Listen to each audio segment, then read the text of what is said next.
This woman, this month, the 12th day of April, what woman would you have us to minister on or to learn from and to glean from so that we can all become more educated? And all month I had been laying before God about it. Last month we had the opportunity to minister about the woman with the alabaster box. And I've heard that story many times. I've read it many times. But until I took the time to really go into it, to be able to teach it, oh my God, we got so many things from that woman on last month. So from that month, from last month, I began to say, God, what woman for this month? And really nothing was in my spirit. I just kept reading and seeking. And I thought I was going to do one woman, and she may even come out in our conversation today, Hannah. I thought I was going to do Hannah. And 1 o'clock in the morning, this morning, in my sleep, I heard God saying, Rizpah. And I kept saying, as I was waking up, I could hear it, Rizpah. So, of course, that's a name that you don't often talk about. So when I woke up, I said, okay, God, you must want me to talk about Rizpah. So I went and immediately got the Bible and began to look and said, all right, you got to do your thing with no notes. So I bring to you what God has given me today, this woman, Rizpah. We'll find her story in the book of 2 Samuel, the 21st chapter.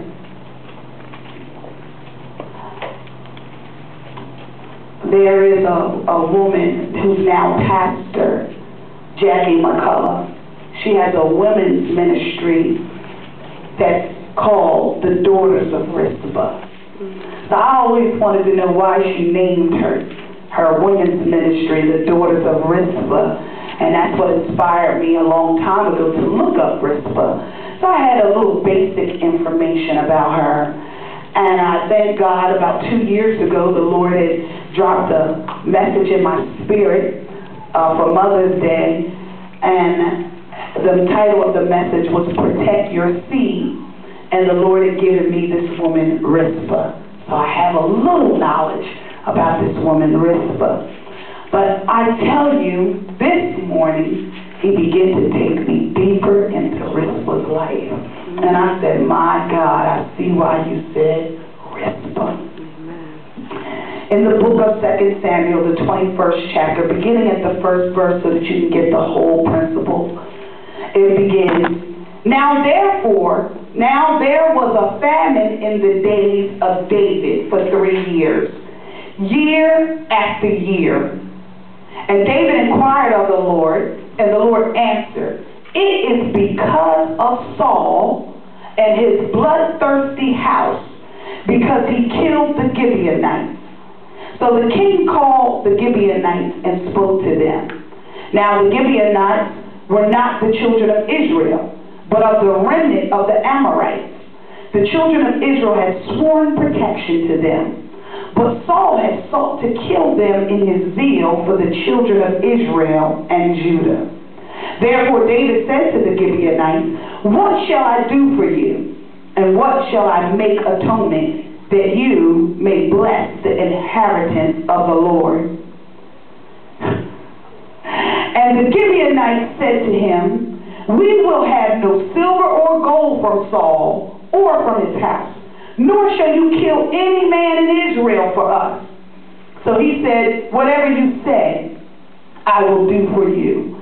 Then they answered the king, And as for the man who consumed us and plotted against us, that we should be destroyed from remaining in any of the territories of Israel, let 7 men of his descendants be delivered to us, and we will hang them before the Lord in Gibeah of Saul, whom the Lord chose. And the king said, I will give them.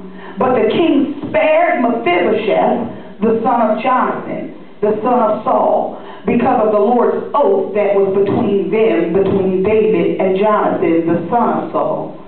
So the king took Armani and Mephibosheth, the sons of Rizpah, the daughter of Ahai, whom she bore to Saul, and the 5 sons of Michal, the daughter of Saul, whom she brought up for Adriel, the son of Barzillai. the Mahothite, and he delivered them into the hands of Gibeonites, and they hanged them on the hill before the Lord, so they all fell, all 7 together, and were put to death in the days of harvest, in the first days, and in the beginning of the barley harvest.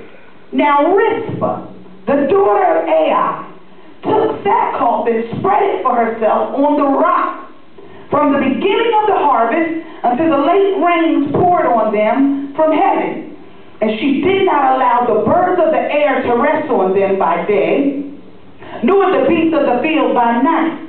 And David was told what Rizpah, the daughter of Ai, the concubine of Saul, had done. Then David went and took the bones of Saul, the bones of Jonathan his son, from the men of Jabesh Gilead, who had stolen them from the street of Bethshan, where the Philistines had hung them up, after the Philistines had struck down Saul in Gilboa. So he brought up the bones of Saul and the bones of Jonathan his son from there, and they gathered the bones of those who had been hanged. They buried the bones of Saul and Jonathan his son in the country of Benjamin in Selah, in the tomb of Kish his father. So they performed all that the king commanded, and after that God heeded the prayer for the land. This is the word of the Lord. Thanks be unto